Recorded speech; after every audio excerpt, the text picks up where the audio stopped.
Okay, here we go. Stand by. 3, 2, 1, action. Assume nothing. Brash, bald-faced blasphemy. Question everything. I find it extremely hard to imagine. Open your eyes. It is quite all right to be an atheist. The fastest growing group of people in the country has been measured as being those who have no belief or who are atheists. You don't have to be apologetic or quiet about it. Challenge the opposition. You see religion on 100 fronts losing the argument. And start thinking. This is The Thinking Atheist Worldwide. I know summer is over, but next week's broadcast is going to be about summer camp. Specifically, in some ways, we're going to talk about religious summer camp, and some of us have some experience with this. You're supposed to go and be a kid and have fun and make memories and make friends and blah, blah, blah. And many of these summer camps are put on by churches and religious organizations for the purpose of indoctrinating kids, and it ends up being church. Falls Creek is a huge Christian summer camp in Oklahoma. Church 3 times a day. I mean, you get up, you go to church. First thing in the morning, there's a service in the middle of the day, and there's another service at night. And trust me, there's an altar call at just about every damn one of them. So we're going to talk about that, some of the insanity that goes on there, and we're going to highlight an alternative to some of this insanity, a wonderful organization called Camp Quest. And so that's coming up next Tuesday. Following that, Aaron Ra is going to join me at the end of September to talk about the foundational falsehoods of creationism, which is coming out in a book. And then Buddhism is a topic we'll cover the first part of October. If you have an opinion, a perspective, if you want to share your voice on any of these issues, the email address to do so is podcast@thethinkingatheist.com. Tonight's show revolves around a new book written by a guy named John C. Wathy. It's called The Illusion of God's Presence, The Biological Origins of Spiritual Longing. Are we hardwired to believe in God? We're going to talk to the author and talk more about this subject here in just a second. First, I'd like to thank our show sponsor today. It's the Great Courses Plus. Unlimited video learning with some of the world's greatest professors just streamed right into your life. Maybe you're like me. I want to be a sponge. I want to learn new stuff every day, to discover things, to know more tomorrow than I know today.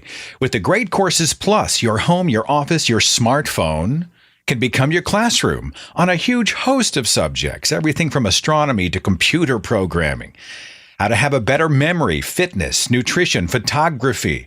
I'd mentioned that I had just finished the Neil deGrasse Tyson course called The Inexplicable Universe, Unsolved Mysteries. It was amazing. I started watching on my studio computer here. I was out running some errands, had some time to kill. I actually watched some more of that course by just pulling it up on my smartphone. It was awesome. If you love learning, you will love the Great Courses. For my listeners, the Great Courses Plus is offering a free month of unlimited access to all the Great Courses Plus lectures. 30 days of use, totally free, when you sign up at thegreatcoursesplus.com/Seth Andrews. Start your free month and enjoy this wonderful tool for learning. thegreatcoursesplus.com/Seth Andrews. My conversation on today's show is with an author named John C. Wathy. He goes by Jack. He is a smart guy. He's a computational biologist, and he does a lot of work in areas that would make some of our heads explode. Stuff like evolutionary algorithms, protein folding, the biology of nervous systems. Back in the 90s, John served as a senior application scientist at Biosim Technologies. He founded his own business called Wathy Research back in 1996 and has a lot of scientific research funded by grants from the National Institutes of Health. He is an expert in neurobiology, and he's author of a new book called The Illusion of God's Presence, The Biological Origins of Spiritual Longing. And he joins me here. John Wathy, thanks for being on the show. Oh, it's an honor. It's my pleasure. You come highly recommended. I was in conversation with Dr. Darrell Ray, who's a friend and someone who's always talking about, the damage that religion does. And we get into some of the belief in the brain conversations with Darrell. But he was just raving about this book of yours. I do from time to time sort of book-related podcasts. You know, there's a centerpiece that our conversation revolves around, and that's the case today. But I want to start by introducing you properly to our audience. Give me some background, Jack. Sure. Who are you? What do you do? Well, I was born in the Bible Belt in Charlotte, North Carolina, raised by two Christian parents, one Catholic, the other Presbyterian. And I was brought up mainly in the Presbyterian church. But my dad was also a chemist, and so I was brought up with a lot of interest in science, too. I went off to college at Caltech, got a degree in biology, then went to graduate school in neuroscience. So I was always very heavily interested in science. And it was in high school when science and religion started to clash in my brain. So somewhere around age 16, I decided there was something seriously wrong with the religious worldview. It just did not seem to jive with reality anymore. And by age 16 or 17, I was calling myself an atheist. And like many people who leave religion, for a while I just went through this phase where I could just kind of dismiss it. Okay, this is obviously something false. It's if you have an empirical worldview, if you depend on evidence to decide what's true, it's pretty clear that the religious worldview has to be mistaken. And a lot of people just never go beyond that. They just dismiss it. Okay, I'll move on now. I'll see the world the way it really is. But as someone who went deeper into biology and neuroscience and psychology, I started to wonder when I was a graduate student, well, what was that thing I just came from? Why do people do this to themselves? Where does this come from? Where do these religious ideas and feelings come from? And I started to think of it in terms of ethology, which is a branch of behavioral biology that is mainly concerned with animal behavior and is sort of instinctive behaviors. And I could begin to see where religion might come from in terms of ethology, in terms of something innate in human nature. So that's what got the idea of this book started in my brain long, long ago, 30 years ago or so. So you would have disagreed then with Stephen Jay Gould's famous line about science and religion being non-overlapping magisteria. You think they're incompatible, science and religion? Yes, basically I do. I do disagree with Stephen Jay Gould on that point. I think they are two fundamentally different ways of making sense of reality, and they clash. When he said that, he was trying to suggest that religion has sort of a legitimate domain of human morality and wonder and spirituality and stuff like that. But all of those things come from the human mind, and that means they come from the human brain, and the human brain is a product of evolution. So I see all of that stuff as natural phenomenon. Religion and the beliefs that people have about it are something that comes from human nature, and human nature is something that comes from our evolutionary history. So I see all of that as natural, all of that within the province of science. And I think science has a lot more to say about religion than most people realize. Most people pitching religion say science doesn't apply. It's not natural, it is supernatural, therefore it defies all the rules.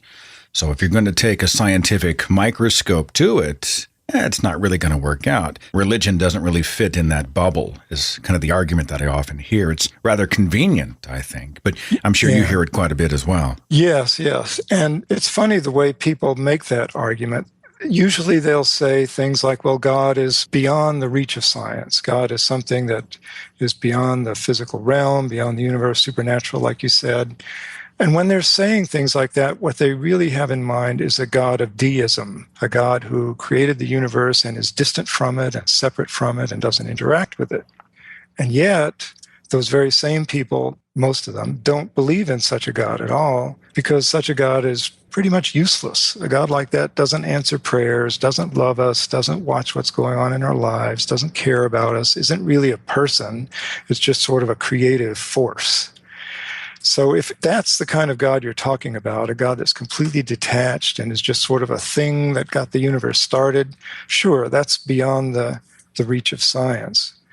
But that's really not the God that almost anybody believes in. Most people want to believe in a God who's a person, who cares about them, who loves them, who follows the events of their lives, who listens to their prayers and performs miracles.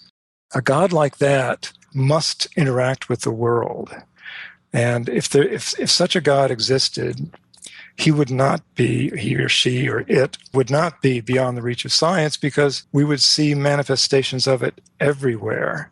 If the Christian God were true and existed, then we would see Christians much healthier than the general population. Their cancers would be miraculously cured. They would have wonderful lives and prosperous lives and so on and so forth. But that's not what we see. That's not the reality we see. The book that we're centering the conversation around is your latest book. It's called The Illusion of God's Presence, The Biological Origins of Spiritual Longing. And back to the point you were making, you're speaking about kind of a parental God, right? We're the helpless child leaning to the parent to meet our needs.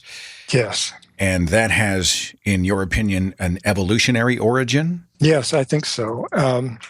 First of all, I should say that part of the reason I wrote the book is that I think this aspect of religion has been largely overlooked by science, especially the scientists who care about religion and who try to make sense of it. Now, which aspect is missing specifically? This infantile longing that characterizes so much of religion, this feeling that God loves us and that if we just cry out in prayer, God will respond and answer our prayers and solve our problems. That's something that you just don't see much of in the scientific literature. I wouldn't say it's been completely ignored. Freud addressed it in his early works. There's a thing called the attachment theory of religion, mostly by psychologist Lee Kirkpatrick, that addresses it. But the bulk of the scientific literature on religion is concerned with the social aspects of religion, how it gets us to cooperate, to compete with one another, to form groups, social rituals, all of that stuff. That's what most of the anthropologists and psychologists and cognitive psychologists are concerned with these days. And I just felt that they were overlooking something very important. Almost half of what constitutes religiousness, I think they've been overlooking. So when we see the ubiquity of the baby story in various religions, starting with the most obvious, the baby Jesus in the manger, you think baby imagery or infant-related narratives inside religion that's a pattern. There's a purpose for that, right? Yes, definitely so. The essence of my book, the main thesis of the book, is that humans are born with an innate neural model of their mother. It's sort of a built-in expectation in the brain of a human infant that there exists this other being out there somewhere, just kind of a vague sense of the existence of this loving, powerful, caring being out there. And the thing the infant must do is to reach out and connect with that being emotionally, physically, nutritionally. The infant's life depends on that being. And of course, that being is the infant's mother. And this vague sort of sense of the existence of this being is hardwired into the human brain. And after birth, it is very quickly filled in and fleshed out with specific information about a real specific person. And yet this circuitry that causes this expectation of the mother's existence, I think, is just so hardwired into the brain that it lingers, it's there throughout adulthood, but normally lies dormant. But under special circumstances, often but not necessarily stressful ones that mimic the helplessness of infancy, this circuitry can be activated. And when it's activated, it triggers this feeling, this compelling illusion that this other being exists and is out there, and you can almost feel its presence at a specific place, like it was something you could reach out and touch. And that, I think, is at the core of this basic feeling of a loving God being out there somewhere. From your perspective, then, it's nature more than nurture. We're hardwired for this, and we have evolved a tendency to seek out this sort of other is the only word that really comes to mind. Yes. Is that accurate, or am I misrepresenting it? No, that's fair. But I would say it's both. It's both nature and nurture. They're about equally important. And one of the main new wrinkles in my book is this emphasis on this innate model of the mother. There are many other examples of it in biology, by the way. It's more the rule than the exception that a newborn or a hatchling has some innate knowledge of the world it's born into or hatched into. Sea turtle hatchlings, for example, do not have an innate longing for their mothers because their mother is long gone by the time they hatch out. But what they do have is an innate longing for the ocean. And they have an innate model of what the ocean is and what it looks like. So when they first crawl out of the sand, out of their nest on the beach, they have an innate longing to get to the ocean, and they have this innate model that it's the brightest thing on the horizon. They scan the horizon with their eyes and look for the brightest place on the horizon. And no matter what time of day it is, it's usually at night that they hatch out. But no matter what time of day it is, the brightest thing on the horizon will normally be the ocean because the starlight or moonlight or whatever is glistening off the shimmering water, and that's the glowing thing they need to crawl to. So there are many, many examples like this I talk about in the book of animals that have some kind of innate neural model of what it is they're born into and what they need to do. But the argument then becomes, well, this has been planted within us as part of a design. We are designed to crave a divine parents, right? Wouldn't this be evidence for God? Well, some people would say that, but of course, I just say it's a product of evolution. It's human infants who did not have this intense longing for their mothers would be less likely to survive. Humans practice what's called cooperative breeding. Humans are different from most of our ape cousins in that we reproduce at a much higher rate than other apes. And unlike chimpanzees or gorillas, where the mother will hold the infant exclusively and won't share the infant with other females in the group, human mothers have to do that. Human mothers have to share their infants with other females and solicit the help of grandmothers and aunts and cousins and older siblings, because they're juggling too many babies. They just produce too many babies and have too many other things to do. So we do this cooperative breeding. And it depends on the human infant playing a greater role in the formation of a mother-infant bond. The infants have to be aware of where their mother is because their mother is their primary caregiver, their primary source of nutrition during the first critical months. So sociobiologist Sarah Hrdy makes this point in several of her books, that human infants are more engaged in forming the mother-infant bond than the infants of other apes. So there's a lot of selective pressure for this. So I would say, yes, it's something that's evolved, and you can easily reason why it would evolve. There are selective pressures for it. There's a series of memes I see on the internet that say that all babies are born atheists, right? We are all born without a specific religious belief attached to us. That's usually the product of family and culture. Yes. From your perspective, though, do we have an evolved need to believe? Are we really born atheists? That's a great question. And I take it up in the book in one place. And my answer to it is, I like to put it this way, that we are all born theistically competent, much as we are born linguistically competent, although not to the same extent, because obviously more people use language than are religious. So when I say that we're born linguistically competent, what I mean is that the auditory cortex of a human infant has circuitry that's specialized for the reception of language. There's some fascinating experiments that have been done with this. You can measure evoked potentials from the scalp of a newborn infant while playing phonemes, little syllables from human speech, to the infant. And if you play a single syllable repeatedly, you get these waveforms from the brain. And if in the middle of this sequence of a repeated syllable, you throw in an unexpected one that's only slightly different, a very subtle difference, like the difference between pa and ta. When the unexpected one comes along, if the brain is capable of distinguishing that, making that subtle distinction between those two similar phonemes, you'll get a different waveform. And you can show by doing these experiments that a newborn infant can make these very subtle distinctions, very subtle discriminations between syllables. So they have cortex that is clearly expecting language and is highly specialized for language and can make these very subtle speech-specific discriminations at birth. And in a similar way, I'm suggesting we have a theistically competent cortex that is expecting something godlike, but that something is not God.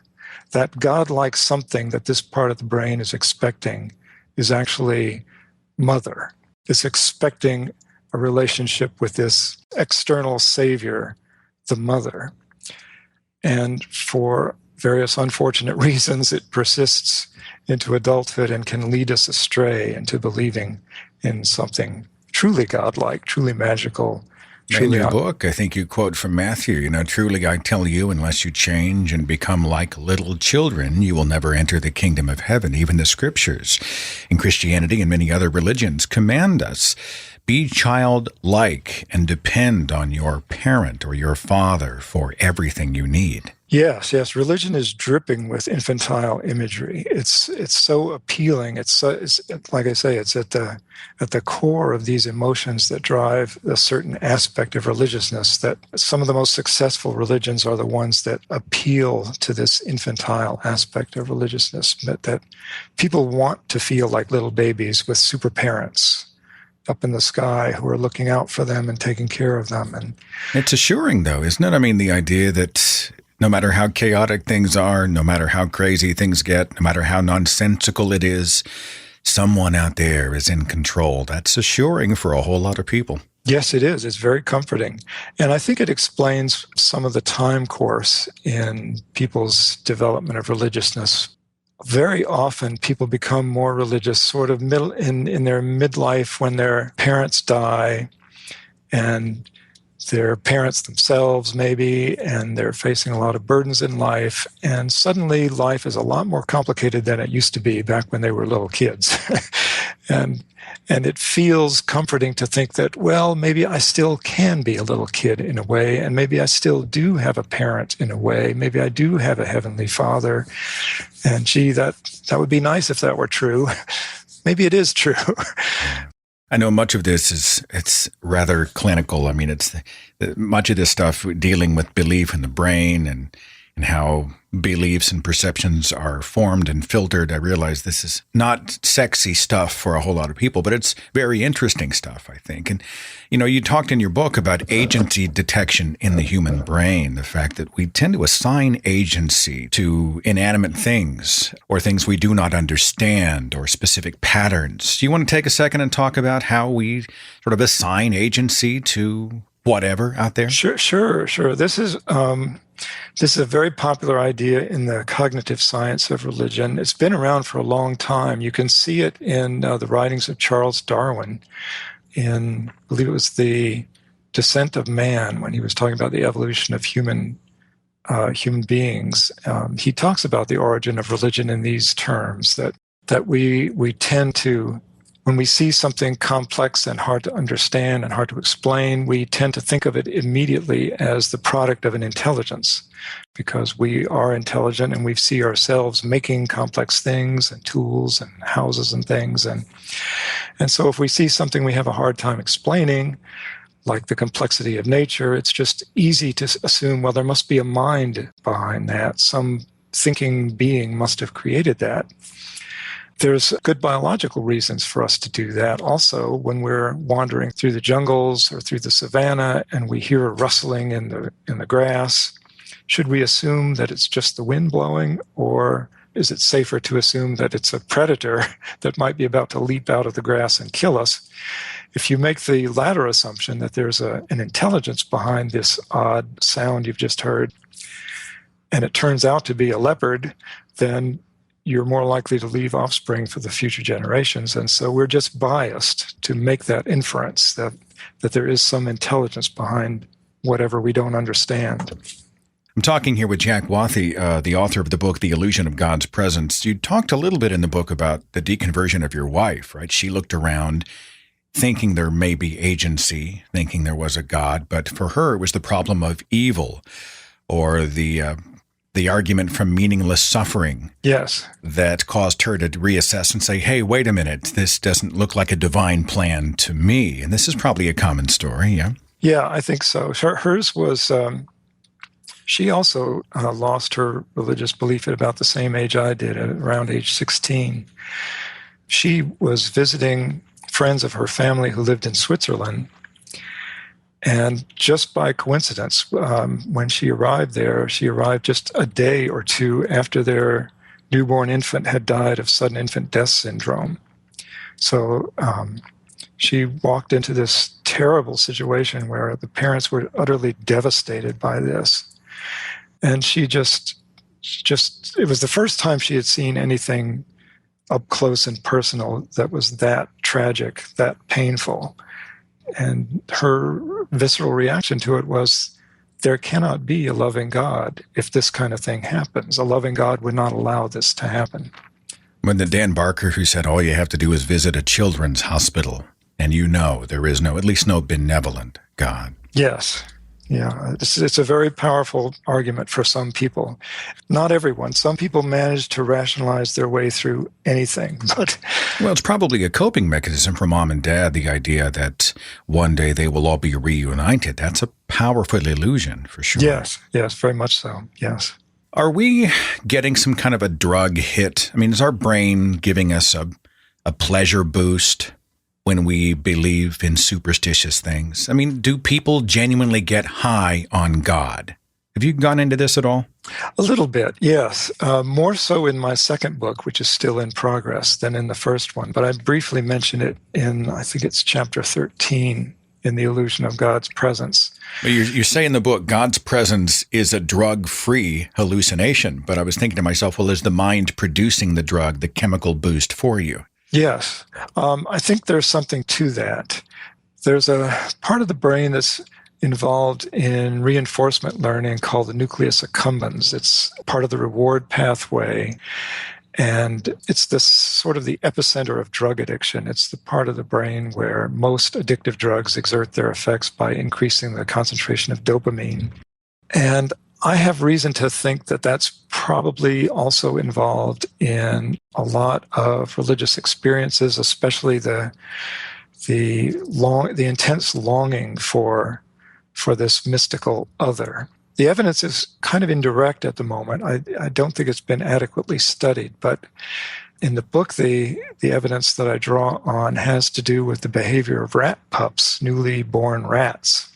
They have an interesting behavior where rat pups, by the way, are completely helpless like human infants. They have to be looked after by their mothers. And if they get separated from their mother, if they get knocked out of the nest or whatever, they'll start crying in ultrasonic cries to summon the help of their mother. And if you separate a rat pup from the nest, it will start crying like this. And if you briefly put the mother in with the separated rat just for a minute or so, it will calm down because it senses the mother's presence. And then you take the mother away again and leave the infant pup alone.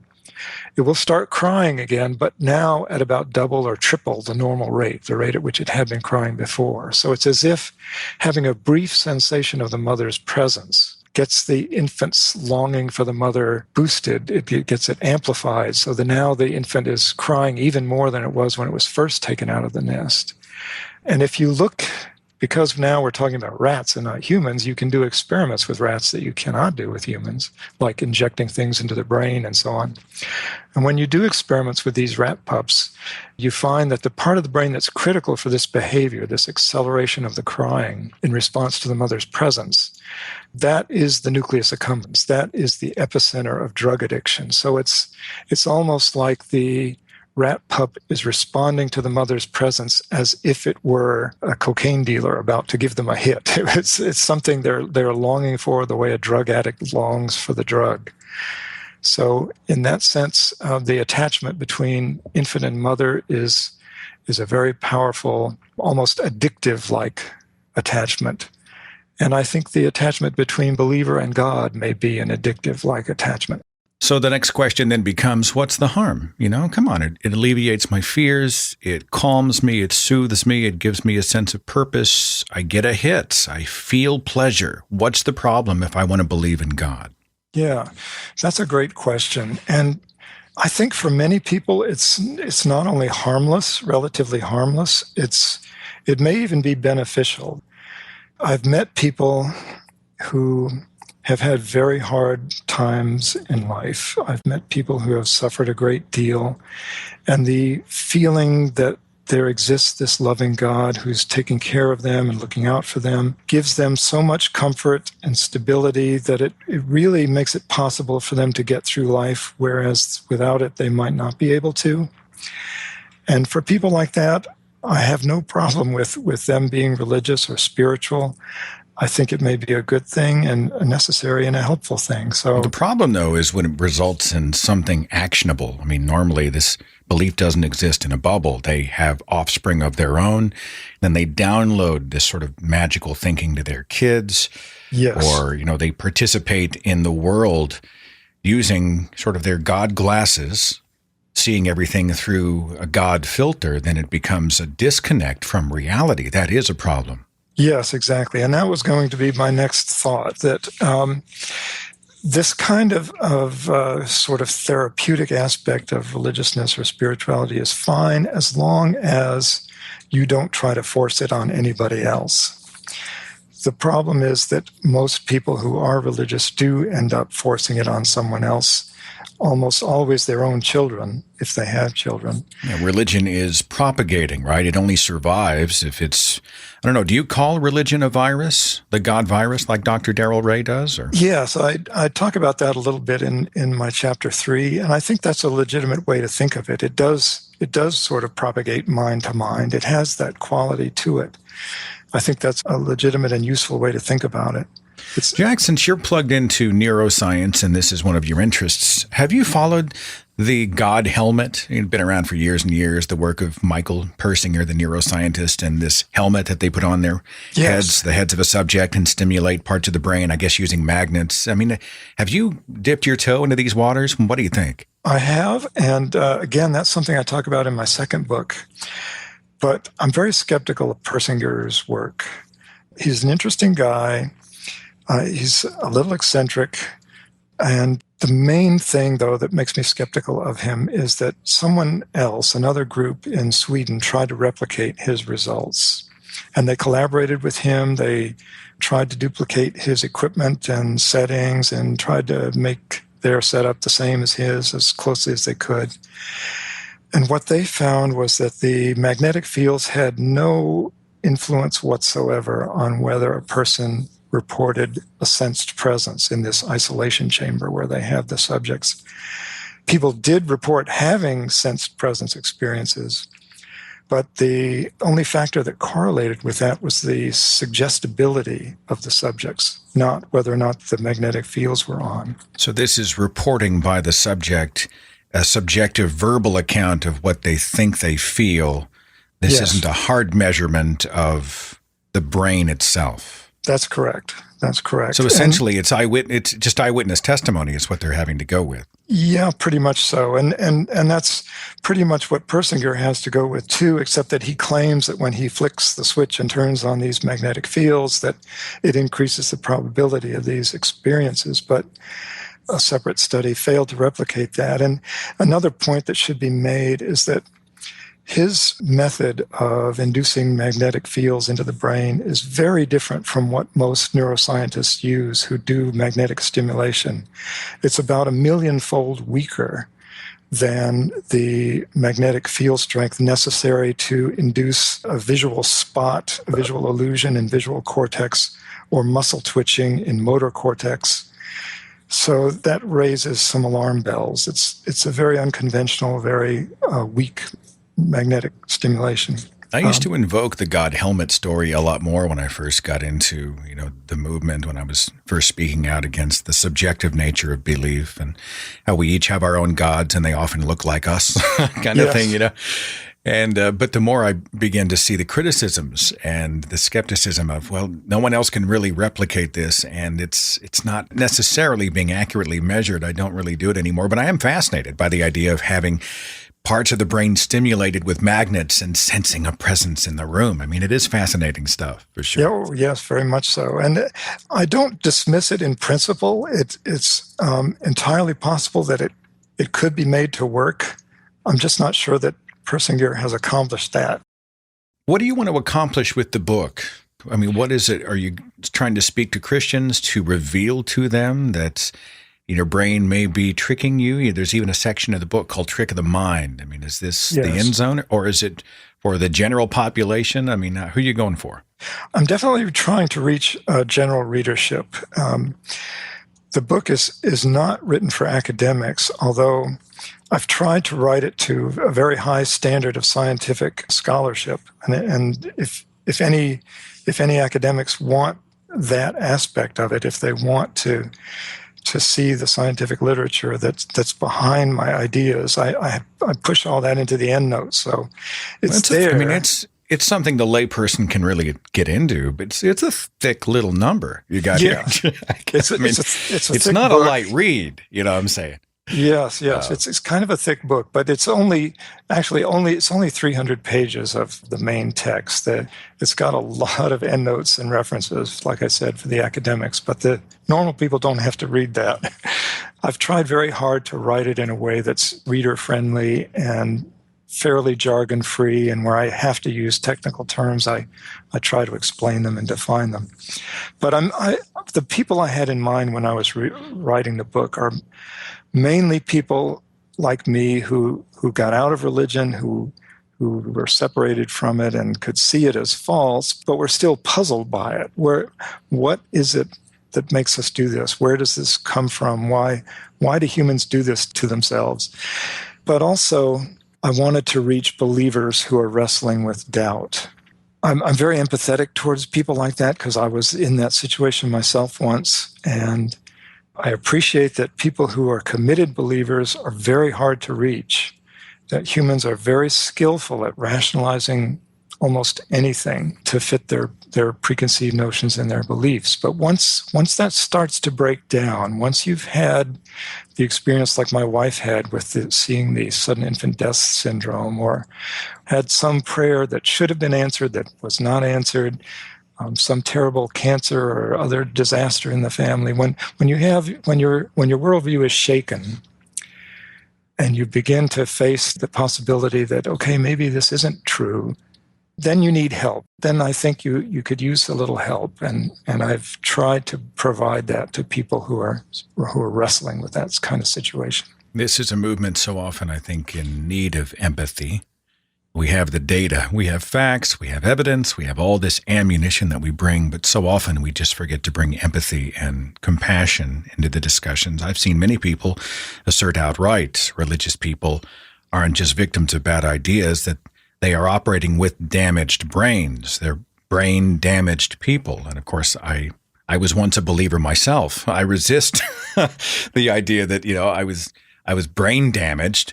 I was a victim of bad ideas. And so you're not talking about a defective mind. You're talking about natural workings of the brain, fueled by environmental concerns. Yes. And in fact, I'm glad you brought that up, because I have struggled very hard to find a good title for this book. And I've had lots of criticism and praise for the title, and it ultimately settled on. Some people tell me it sounds too much like Richard Dawkins' The God Delusion.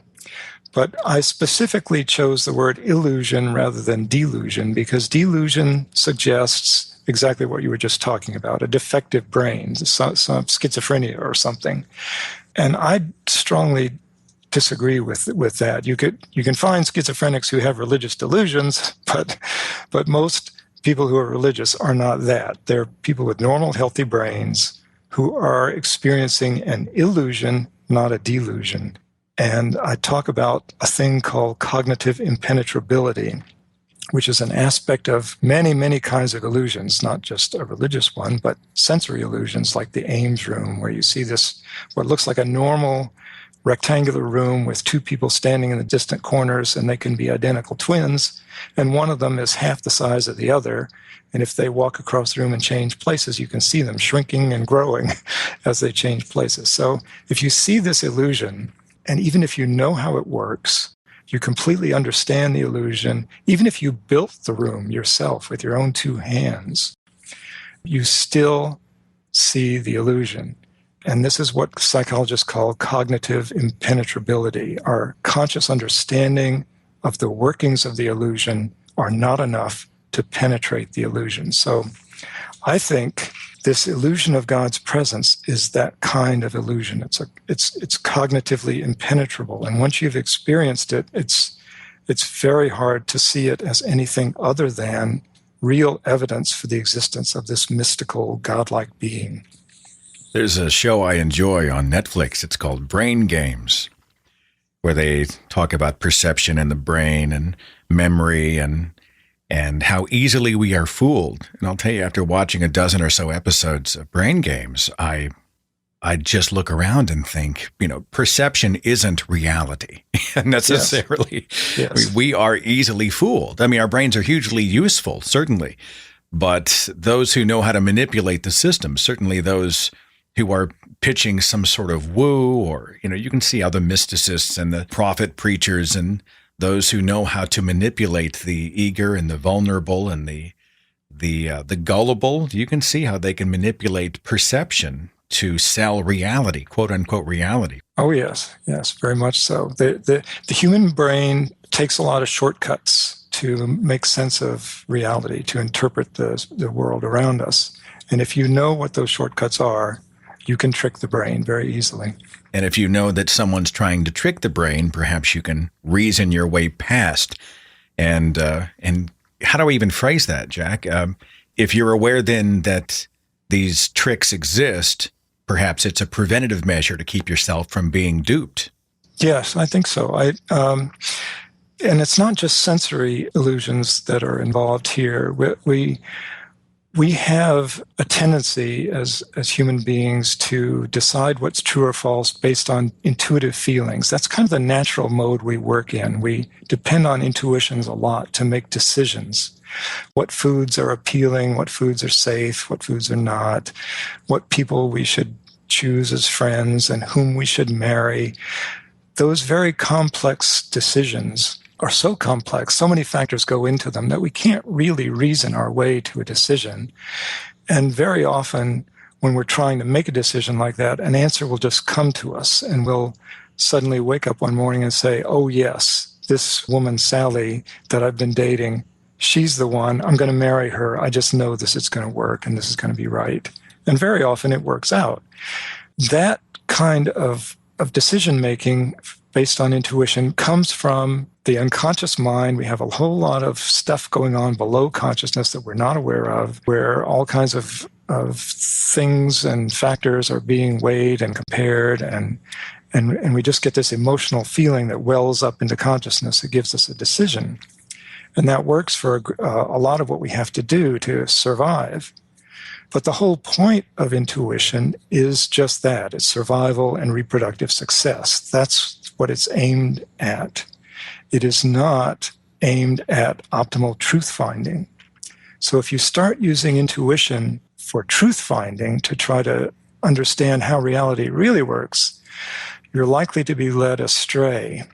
And so if you just are aware of that, if you know about human intuition, and you know that these feelings that come to us intuitively are there for reproductive success and not for truth-finding, if you're just aware of that much, then you're way ahead, because then you can start deliberately ignoring your intuitions when it comes to matters of fact and matters of truth. John C. Wathy, author of the book, The Illusion of God's Presence. I will include a link to this book in the description box of this broadcast, or you can just find it on Amazon. Or is there another website where people can find you and your work, sir? Yes. WathyResearch.com is the website I have set up for the book. There's a lot of interesting little stuff in there, some overview and discussion, and links to where you can buy the book. That's WATHEY, WathyResearch.com. That's it. Thank you so much for your time and for having this discussion. I think it's really interesting stuff, understanding how belief and the brain sort of tie together, and we'll turn everybody onto the book, and all success with it, my friend. Thank you so much, Seth. I've really enjoyed this. Follow The Thinking Atheist on Facebook and Twitter. Watch dozens of original videos on the Thinking Atheist YouTube channel. And visit our website for resources, links, contact information, the editor's blog, and more. thethinkingatheist.com.